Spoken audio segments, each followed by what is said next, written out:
Thanks for inviting me. It's been wonderful to see all of these talks and really thrilling for me to see how there's been a through line of the natural world through so much of this work.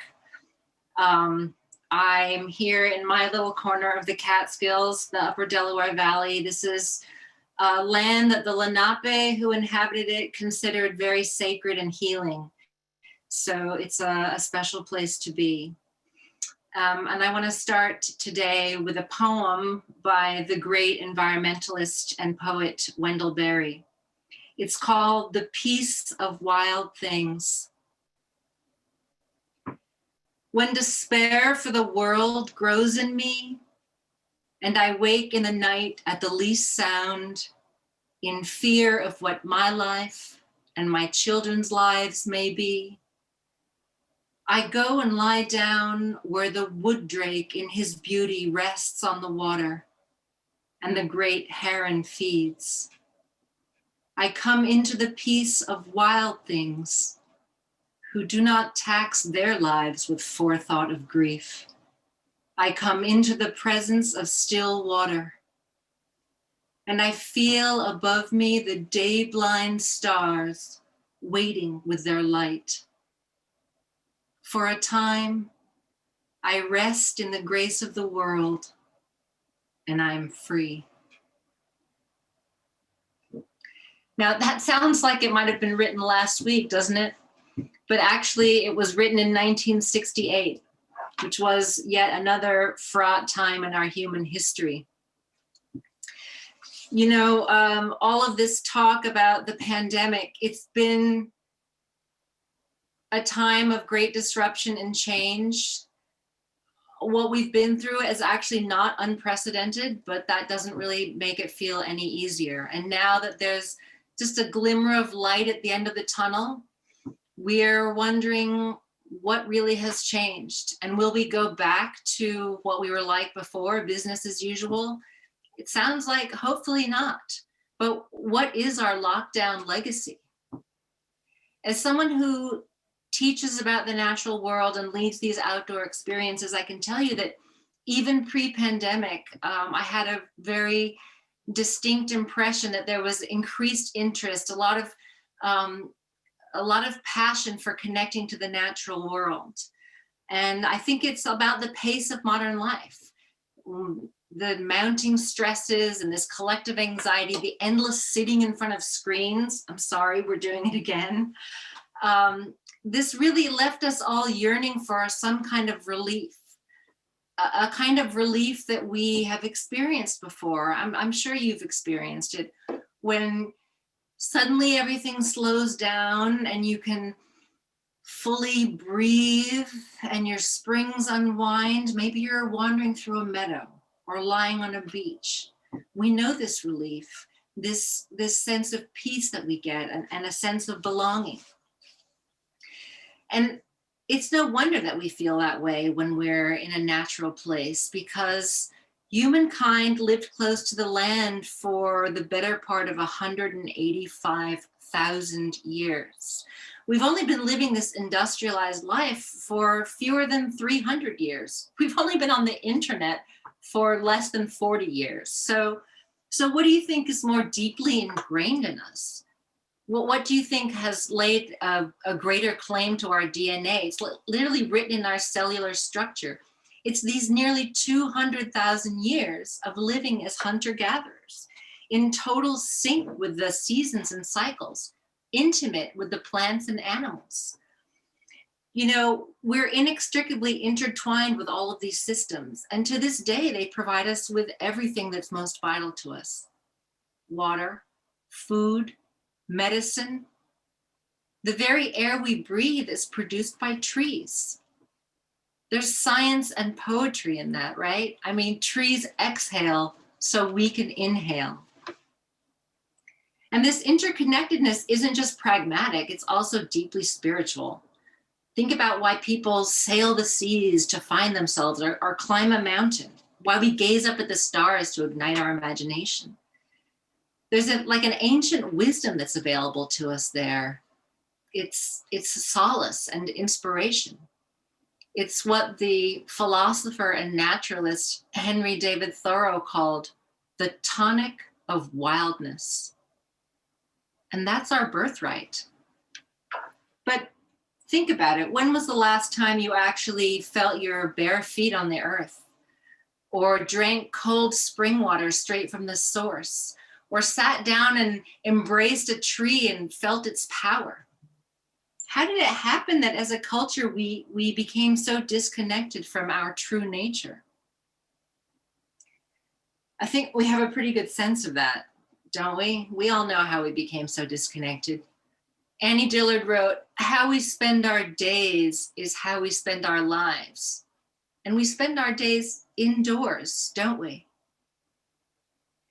In fact, Americans on average spend 90% of their time indoors. Kids spend less time outside than prison inmates who are mandated 1 hour a day on the yard.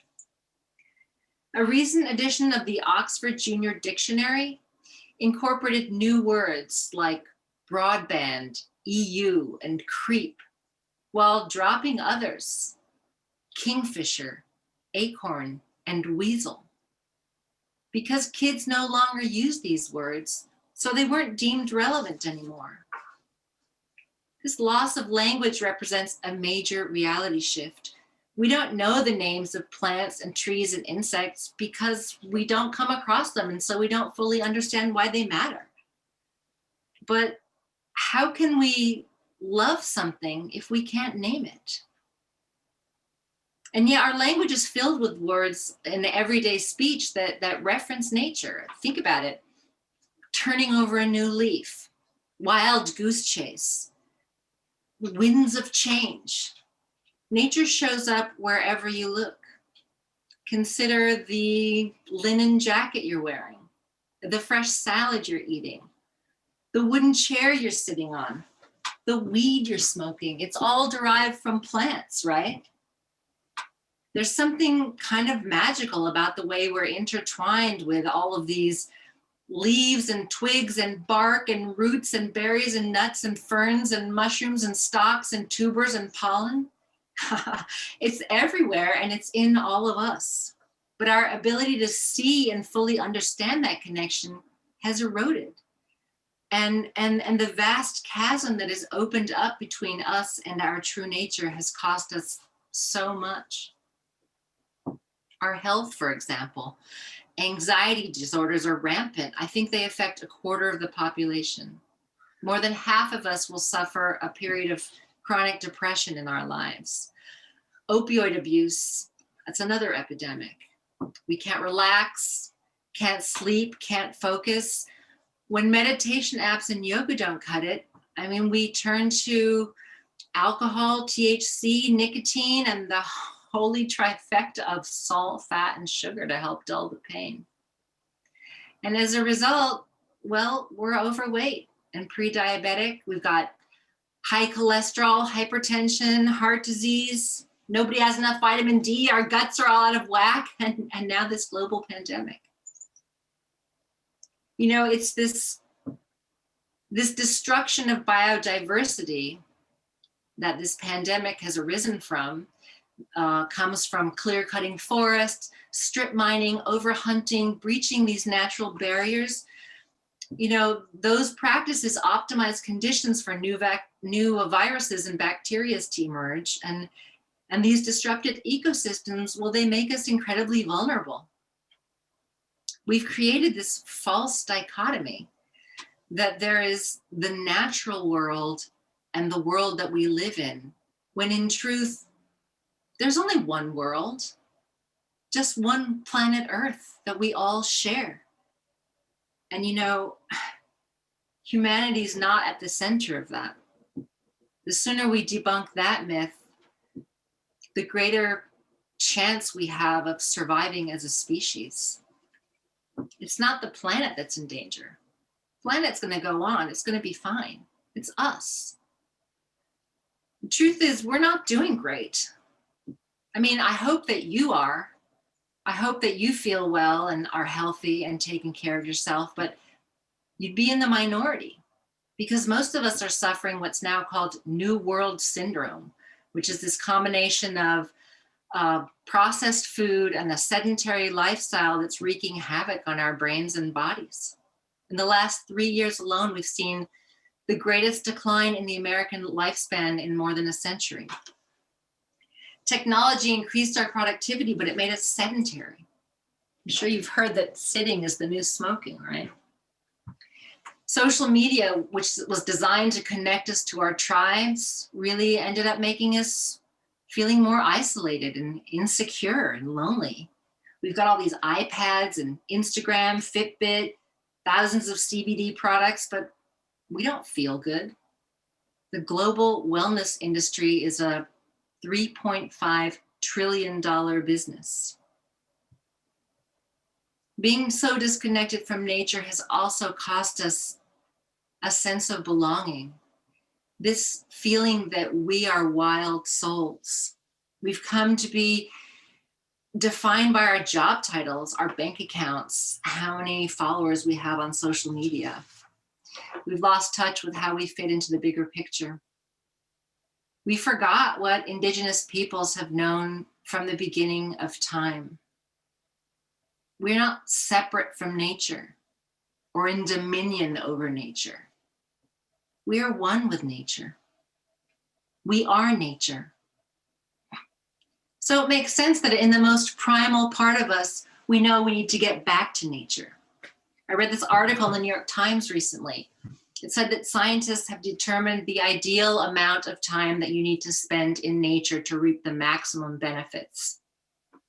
The sweet spot, it said, was 120 minutes a week. Yep, 2 hours a week, that's all you need to spend in nature to be 100% great. And this was apparently true for everyone, ages, races, genders, whatever. I was a little, freaked out by this, especially since they said they were going to be, scientists would be using this to help doctors determine guidelines for dispensing nature prescriptions. I'm thinking 120 minutes a week. I try to spend 120 minutes a day outside, if possible. And the more time I spend outside, the better I feel.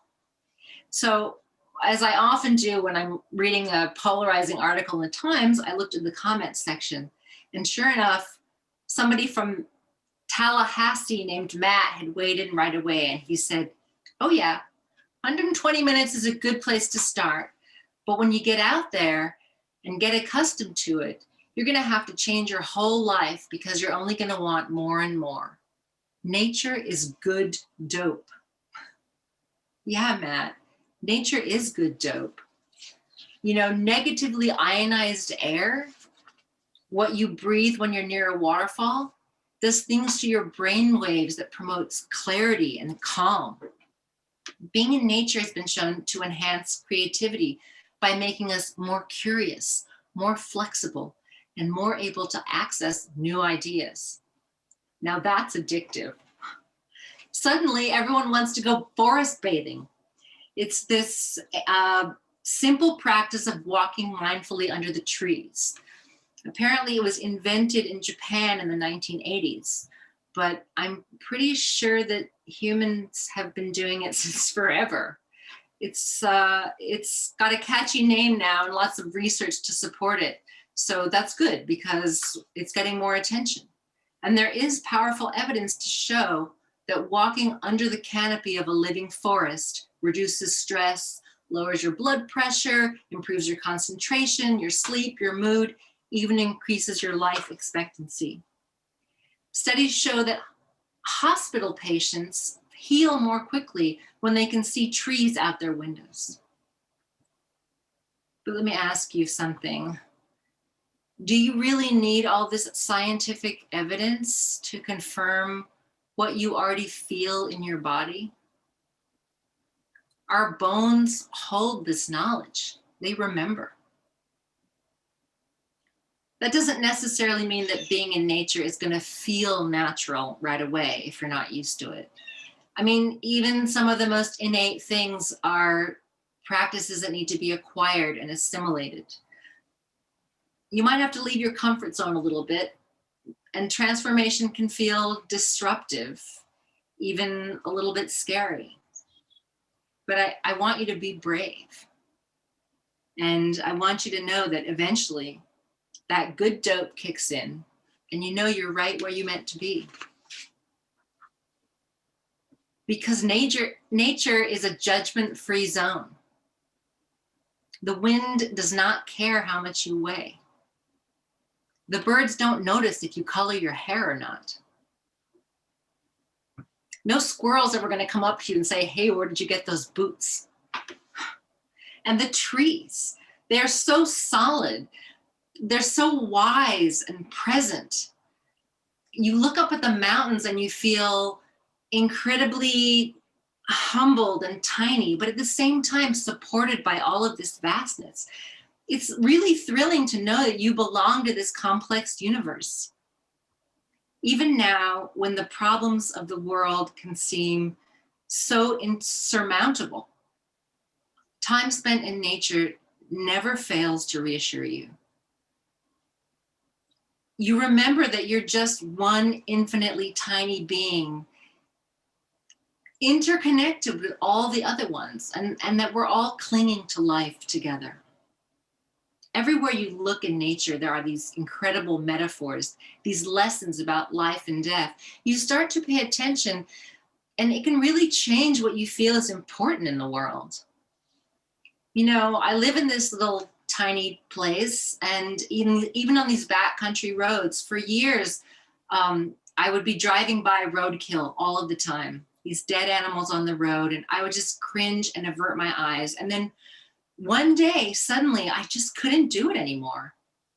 And I pulled over and I stopped and I got out, and it was a dead baby raccoon. And I was frightened and I was squeamish, but you know, I reached out for that tiny little black leathery hand, and I thought I might pass out, but I didn't, because my desire to treat that creature with tenderness and dignity steadied me. And I picked him up and I moved him off to a safer resting place by the side of the road, and that moment was transformed into a moment of grace for me. And now it's a regular practice. I keep gloves in the car, and it just makes me feel like I'm part of this bigger family. But I know that picking up roadkill is probably not like a great entry point for all of you. And I know you want to connect to nature. And so let's think about a better way for you. The work I do for the Outside Institute, arranging these outdoor experiences, walking with people, I find that the biggest point of entry for most people these days is foraging.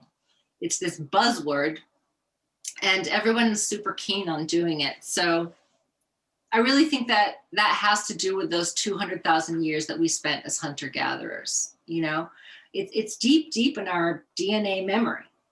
When I'm leading a walk, the first question I almost inevitably get when we come across a new plant or a mushroom is, hey, can I eat that?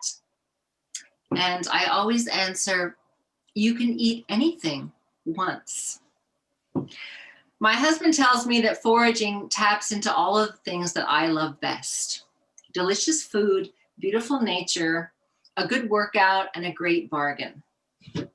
And I confess, it really was my desire to find edible wild mushrooms that first drew me into the woods. And from the jump, it was pretty much just a sea of green. You know, I grew up in Northern California in the woods, and I knew about being outside, but I'd never gotten really granular with it. But in foraging, you quickly come to understand, you know, you can't just be out there looking for that one thing, that mushroom or that berry, because it turns out that morels grow predominantly near dying elm trees and ash trees, and elderberries can be found in wetlands. So you really need to understand the total ecosystem in order to be a successful forager. And it's also important because ecosystems can be fragile. So-called invasive plants, I prefer to call them introduced species. That's a whole other topic. Well, these invasive plants often outcompete the native plants. So many of those you can harvest and eat with impunity. So it's great to know about which ones are native and which ones are not. But you don't want to pick all the blueberries because those are an important food source for bears and foxes and birds. It's really wonderful to know that you can eat milkweed pods, but then it turns out that the milkweed leaves are the sole food source for the monarch butterfly caterpillars, which are an endangered species. It's just one giant web of life. It's all inextricably intertwined, and you really can't get away with trying to parse it apart. You have to embrace the whole picture. So I think you see where I'm going with this, right? Nature is bountiful, but she's not a retail boutique. You may take, but you have to do it mindfully for her sake and for yours. The two are linked. So how are you going to tap into this tonic of wildness? What if you have absolutely no base knowledge? What if you live in a city and can't get out in nature? What if you have no time? Or you're afraid of ticks? Yeah, these are all valid concerns, but try not to worry about it. I mean, for all the reverence for nature that goes around, and for me, it really is as close as I get to religion. I want you to remember that it's about pleasure. It's that good dope. It's about feeling amazing and having fun. You're going to feel more grounded, more clear-headed, more creative. You can make time for that, can't you? That big hit of nature, that visit to Joshua Tree or the Grand Canyon, I mean, that really is transformative. Those experiences reverberate throughout you for a long time. But I think it's arguably more special to become familiar with your own surroundings, to be really grounded in your own stomping grounds. That way you can get really deep and intimate. And I think I want that to be the place where you start. Maybe you're so uber urban that you can only find a window or a rooftop to look out from. That's okay, because there's clouds, stars, wind, the moon. There are all of these things. The humblest birds are worthy of observation, but also peregrine falcons roost on skyscrapers. Giant puffball mushrooms crop up in empty lots. I've seen mugwort, burdock, and rosehips thriving on the West Side Highway in New York City. When you bring awareness to the world, you'll be rewarded. Yeah, it requires patience, stillness, and slowness. Yeah, but it also requires this burning kind of curiosity and passion. So take a walk outside if you can. Ideally in a park or some green space or near a body of water if possible, but anywhere really will do. I promise you, there's going to be weeds and bugs and little birds anywhere you go. And you can begin by simply opening your eyes and learning to see anew. As the brilliant poet Mary Oliver said, to pay attention, that is our endless and proper work. On these walks, you'll find yourself becoming hyper aware, but also like strangely unconscious at the same time. Your monkey mind gets quiet and you start to focus in on like a bumblebee or patterns under the tree bark or wind rustling through the leaves. Bring your curiosity to this and soon you're saying, where is that bumblebee going? Who made those patterns under the tree barks? What leaves are rustling? And the answers can come from a variety of sources. Find yourself a naturalist, someone like me, a mentor to take you out and share knowledge. Ask the Google. I mean, the internet is this incredible fount of information. There are apps like PlantNet and iNaturalist that will help you identify virtually every plant with just a simple picture from your iPhone. You can watch a YouTube video, You can consult a field guide, a book. Try all of these things. Cherry pick what works for you. I want to just share a few of the mysteries that I've come across on my journeys in the woods and what I've learned from them. So you probably all recognize this as an antler, right? It's a deer antler. It's from a white-tailed deer. Those are ubiquitous where I live here in the Catskills. And I found this on the forest floor. And I was passionate about finding some more, and I really couldn't. In the dozen years that I've lived up here, I found maybe 2 or 3 of these. I did a little research, and I found out that bucks shed their antlers every year and regrow them again in time for mating season. Who knew?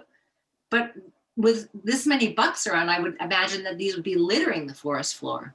Well, the reason that I don't find more is because it turns out that all kinds of animals eat these. Mice, squirrels, chipmunks, rabbits, porcupines, possums, raccoons, even other deer, because these antlers are an incredibly rich source of calcium, phosphorus, and mineral salts. I love knowing that. This is something I found growing on a blueberry bush. It's a phenomenon, it's called witch's broom. And it turns out that plants will produce this profusion of growth as a stress reaction to a wide variety of things, an aphid, a virus, a bacteria. It just makes this beautiful structure, and you can see it on all kinds of different shrubs and plants up here. One more thing. This. Any thoughts? I'm thinking you're probably familiar with this from your trendy coffee shop. Chaga latte, anybody? Yes, it's a fungus that grows on birch trees. And it has, it draws betulinic acid from the birch and other phytochemicals that are immune boosting. And it's been used for centuries as an anti-cancer. You can brew it into a tea. As far back as the 12th century in Russia, there was a Tsar who allegedly cured his lip cancer by drinking chaga tea. In addition to being anti-cancer, it boosts stamina, is immune boosting in general. It's just regulates blood pressure, all kinds of magical things. You can go down a whole other rabbit hole learning how to prepare it. So, you know, I just want to address a couple of the things before I go. One is those ticks that we mentioned earlier. Yes, ticks are a valid concern. Lyme disease is real, but so is being hit by a car or getting herpes. We take risks all the time, and we know how to deal with them. We know how to be prepared. As far as ticks, you tuck your pants into your boots, you use repellent, you check those crevices. You've got this. I'm positive that ticks are not the only thing that you're going to be picking up from nature. I'm not going to go through the whole litany of blessings, big and small, that I'm positive are going to be yours. But I do want to remind you, you're going to be giving something back, right? Because all of the best relationships are reciprocal.